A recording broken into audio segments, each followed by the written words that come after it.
So we are doing exercise 8.1 till question 1 to 5 we have already done in the previous class. Now we will start with question number 6. Question 6 is diagonal AC of a parallelogram ABCD. Question बहुत ध्यान से पढ़ना है. Parallelogram बोला हुआ है already, तो ये हमारे पास गिवन हो जाएगा. साथ में कौन से डायगोनल की बात की है, हमारे पास AC डायगोनल की बात की है, तो उसी पे ध्यान देना है. AC bisects angle A. Obviously AC है तो या तो A को बाइसेक्ट करेगा या C को. Show that it bisects angle C also. तो वो हमें पता है, एक प्रॉपर्टी होती है, बट हमें प्रूव करके दिखाना है. ABCD इज अ रोम्बस, और रोम्बस के लिए क्या करना पड़ेगा, पैरेललोग्राम की अगर एडजेसेंट साइड्स इक्वल हो जाएंगी then it will become a rhombus. तो सबसे पहले क्या बना लेते हैं, एक फिगर बनाते हैं पैरेललोग्राम की. तो एक पैरेललोग्राम ड्रॉ करते हैं, फिर गिवन टू प्रूव लिखते हैं. Suppose this is a parallelogram हमने ड्रॉ किया. उसके बाद AC डायगोनल की बात की है, तो A से C डायगोनल ड्रॉ कर लेते हैं. दिस इज द डायगोनल, और कुछ नहीं बोला तो नेमिंग देते हैं पहले. This is A B C D. अब ये एंगल को बाइसेक्ट कर रहा है, तो इसको नेम दे दिया एंगल 1 और एंगल 2. इधर C पे बात करनी है तो इसको नेम दे दिया एंगल 3 और एंगल 4, क्योंकि इन्हीं दोनों एंगल्स को डिवाइड कर रहा है. अब इन्हीं दोनों एंगल्स को डिवाइड कर रहा था, तो इसीलिए इन्हीं दोनों एंगल्स को नेम दिया. उसके अलावा किसी भी एंगल को नेम नहीं दिया हमने. अब देखते हैं गिवन में क्या है. पहले गिवन लिखना स्टार्ट करते हैं, फिर आगे प्रूफ देखते हैं. तो गिवन में हमारे पास क्या आ जाएगा, ABCD is a parallelogram. ABCD में क्या है, एक पैरेललोग्राम दे रखा है. बस उसके बाद क्या बोला है, एंगल A को बाइसेक्ट करता है डायगोनल, तो डायरेक्ट लिख दिया मैंने such that angle 1 equals to angle 2. आप यहाँ पे देख सकते हो एंगल 1 और एंगल 2 इक्वल है. नेम इसीलिए दे दिए ताकि बार बार लिखना ना पड़े. उसके बाद आ जाएगा टू प्रूव. टू प्रूव में क्या आएगा हमारे पास, AC बाइसेक्ट्स एंगल C, और एंगल C क्या है, that is angle 3 equals to angle 4. तो अल्टीमेटली हमें क्या प्रूव करना है, एंगल 3 इक्वल्स टू एंगल 4, ये प्रूव करना है. अब स्टार्ट करते हैं प्रूफ से. अब प्रूफ कहाँ से स्टार्ट होगा, आपको 3 और 4 को इक्वल प्रूव करना है. ठीक है, और मेरे को ऑलरेडी पता है 1 और 2 है. अब देखें 1 2 3 4 इनमें क्या रिलेशन है आपस में, 1 है इक्वल 2 के, ये तो गिवन हो गया. उसके बाद आपको दिख रहा होगा फिगर से 2 इक्वल होगा 3 के. रीज़न बीइंग ये एक पैरेलल लाइन है, ये एक पैरेलल लाइन है, ये एक ट्रांसवर्सल कट कर रहे हैं. इसी तरह एंगल 1 इक्वल हो जाएगा एंगल 4 के. तो ये आपको ऐसे नहीं दिखा 1 2 के इक्वल है, 2 3 के इक्वल है, और 3 4 के इक्वल हो जाएगा ऑटोमेटिकली यहाँ से. तो लिखते हैं ये चीज़, बट क्लियर कट लिखना है आपको, कोई डाउट नहीं होना चाहिए. तो अभी हम यहाँ पे लिखेंगे AB parallel to BC, AB parallel to CD. BC नहीं है, नेम ध्यान से लिखना है. DC, और कौन सा हमारे पास ट्रांसवर्सल है यहाँ पे हमारे पास AC लिख दिया. AC is transversal. ये क्लियरली बताना है आपको क्या ट्रांसवर्सल है, कौन सी पैरेलल लाइन है. तो ऑल्टरनेट एंगल्स क्या होंगे, इक्वल होंगे. Alternate interior angles are equal. तो अब इक्वल लिख दिया इनको. अब देखें कौन से एंगल इक्वल होंगे. Therefore angle 2 equals to angle 3 हो गया रीज़न. साथ में ऐसे ही क्या आ जाएगा, ऑल्सो कौन सी लाइन पे बात करनी है, एंगल 1 और 4 पे. AD parallel to BC, AC as transversal. तो हमारे पास क्या आ जाएगा, दिस इम्प्लाइज. अब आपको दोबारा ऑल्टरनेट एंगल बताने की ज़रूरत नहीं है. Angle 1 equals to 4. Also angle 1 equals to angle 2 given. ये देखो, ये फर्स्ट इक्वेशन, ये सेकेंड इक्वेशन, ये थर्ड इक्वेशन. बाय 1 2 3 हमारे पास क्या आ गया, 1 equals to 2 equals to 3 equals to 4. चारों आपस में इक्वल आ गए. तो हम क्या ले सकते हैं, सिर्फ this implies angle 3 equals to angle 4. First part हो गया हमारे पास प्रूव. सेकेंड पार्ट में हमें क्या करना है, हमें रोम्बस प्रूव करना है, मतलब एडजेसेंट साइड्स को इक्वल प्रूव करना है. यही प्रूव करना है ना. एडजेसेंट साइड को इक्वल प्रूव करने की बजाय अगर हम ये बता दें, अब 2 ट्राइंगल लेने की बजाय कॉन्ग्रुएंट सिमिलर दिखाओ, उससे बेटर है. हमारे पास एंगल के ऊपर बात है. अगर 2 और 4 इक्वल हैं तो ऑपोजिट साइड्स भी इक्वल आ जाएंगी. एडजेसेंट इक्वल होते ही क्या बन गया, रोम्बस बन गया। अब यहाँ से हमारे पास क्या है, दिख रहा है यहाँ से, इसको मैं नेम दे देती हूँ 4, जो लिखा मैंने, by 4 angle 2 equals to angle 4, ठीक है। देयरफॉर एंगल 2 को नेम दें या फिर मैं डायरेक्ट लिख देती हूँ, 2 के ऑपोजिट वाली हमारे पास साइड कौन सी है, B C equals to A B. और रीज़न क्या आएगा हमारे पास, sides opposite to equal angle, side opposite to equal angles are equal, ठीक है, लिख दिया यहाँ पे हमने।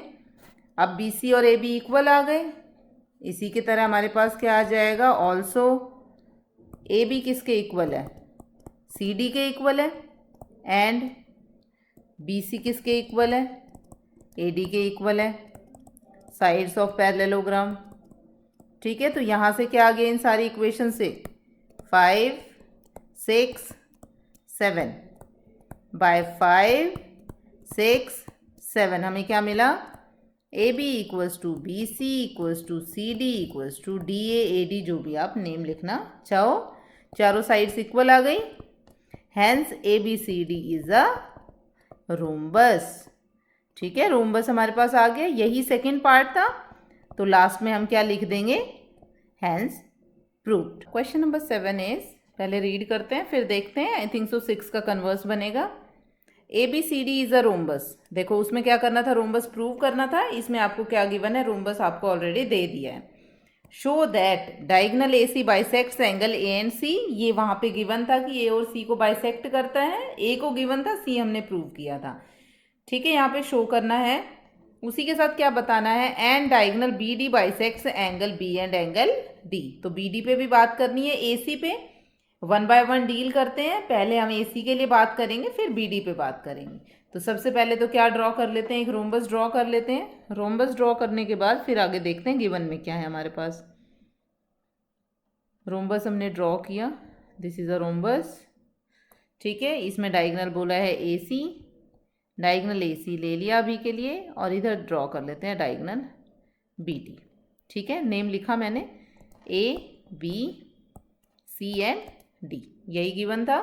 साथ में ये बाइसेक्ट दिखाना है, इसको एंगल 1 एंगल 2 नेम दे दिया, एंगल 3 एंगल 4 नेम दे दिया, ठीक है। ये ओ पॉइंट हो गया जहाँ पे दोनों डायगोनल बाइसेक्ट कर रहे हैं, क्योंकि हमारे पास रोम्बस में प्रॉपर्टी होती है कि डायगोनल बाइसेक्ट करते हैं। अब देखते हैं सबसे पहले गिवन क्या है, लिखना स्टार्ट करते हैं। गिवन इज, जो जो आपको गिवन है वो लिखना है। गिवन में सिर्फ आपको क्या गिवन है, a rhombus A B C D, इसके अलावा कुछ नहीं गिवन, ठीक है, ए बी सी डी। फिर आ जाता है टू प्रूव। अब टू प्रूव में हमारे पास दो चीज़ें हैं, तो दोनों को ब्रेक करके लिख देते हैं। सबसे फर्स्ट है A C bisects angle A and angle C. तो इसका क्या मतलब हुआ, this implies angle 1 equals to angle 2 and angle 3 equals to angle 4। Second part हमें क्या प्रूव करना है, B D bisects angle B and angle D, ठीक है। अभी मैंने नेम नहीं दिया, क्या पता हम सिमिलरली करके लिख दें, तो बाद में नेम दे देंगे वहाँ पे। फिर स्टार्ट करते हैं प्रूफ से। अब प्रूफ कहाँ से स्टार्ट होगा, प्रूफ देखो आप, रोम्बस है तो हमारे पास क्या होगा, साइड्स इक्वल होंगी। In triangle A B C, A B equals to B C, क्या हुआ, साइड्स ऑफ रोम्बस। जैसे वहाँ पे प्रोसीड किया था उसका रिवर्स प्रोसीड करेंगे। अब साइड्स इक्वल है तो ऑपोजिट एंगल भी इक्वल होगा। देखो इनका ऑपोजिट एंगल कौन से हैं, this implies angle 4 equals to angle 2। Reason क्या आ गया यहाँ पे, angles opposite to equal sides, तो यहाँ पे आया 4 इक्वल्स टू 2, ठीक है। इसको नेम दे दिया इक्वेशन 1। उसके आगे देखें हमें क्या पता है, अब 1 पे तो आ गए। अब उसके बाद देखो वहाँ पे क्या यूज़ किया था, पैरेललोग्राम एंड ट्रांसवर्सल, सेम यहाँ पे यूज़ करेंगे। क्या लिखा हमने, now A D parallel to B C and A C as transversal. A C transversal है तो हमारे पास क्या आ जाएगा, alternate angles are equal, therefore alternate interior angles are equal, angles are equal. ठीक है, लिख दिया। तो यहाँ से क्या आया, angle 1 equals to angle 4, 2 name दे दिया। अब देखो, आप ऑब्जर्व करो यहाँ पे 1 और 2 से हमारे पास क्या आएगा, by 1 and 2, angle 1 equals to angle 2 equals to angle 4। इसी की ज़रूरत है, तो एंगल 1 इक्वल टू एंगल 2 आ गया। इसी की तरह हम क्या लिख सकते हैं यहाँ पे, now A B parallel to D C, और क्या ट्रांसवर्सल होगा, ए सी एज ट्रांसवर्सल। ठीक है, सही लिख रहे हैं हम ट्रांसवर्सल। देखें, ए बी और डी सी ट्रांसवर्सल हो गया, इधर ए डी और बी सी लाइन थी तो ए सी ट्रांसवर्सल लिया है, तो यहाँ पे हमारे पास आ गया ट्रांसवर्सल। ठीक है, तो यहाँ से हमारे पास क्या आएगा, एंगल 2 इक्वल्स टू एंगल 3, इसको 3 नेम दे दिया। 1 एंड 3 क्या आया हमारे पास, angle 1 equals to angle 2 equals to angle 3, ये आ गया यहाँ से। अब यहाँ पे हमारे पास 2 इक्वल आया 3 के, 1 इक्वल आ गया 2 के, और ये किसके इक्वल आ गया, एंगल 4 के। मतलब चारों इक्वल आ गए आपस में, जिसकी हमें ज़रूरत है वो हम लिख लेंगे। अब आप देखो 1 इक्वल है 2 के, this implies angle A bisect हो रहा है, तो कौन बाइसेक्ट कर रहा है, ए सी, तो यहाँ पे लिखा ए सी बाइसेक्ट्स एंगल ए। साथ में क्या है, angle 4 equals to angle 3, this implies A C bisects angle C.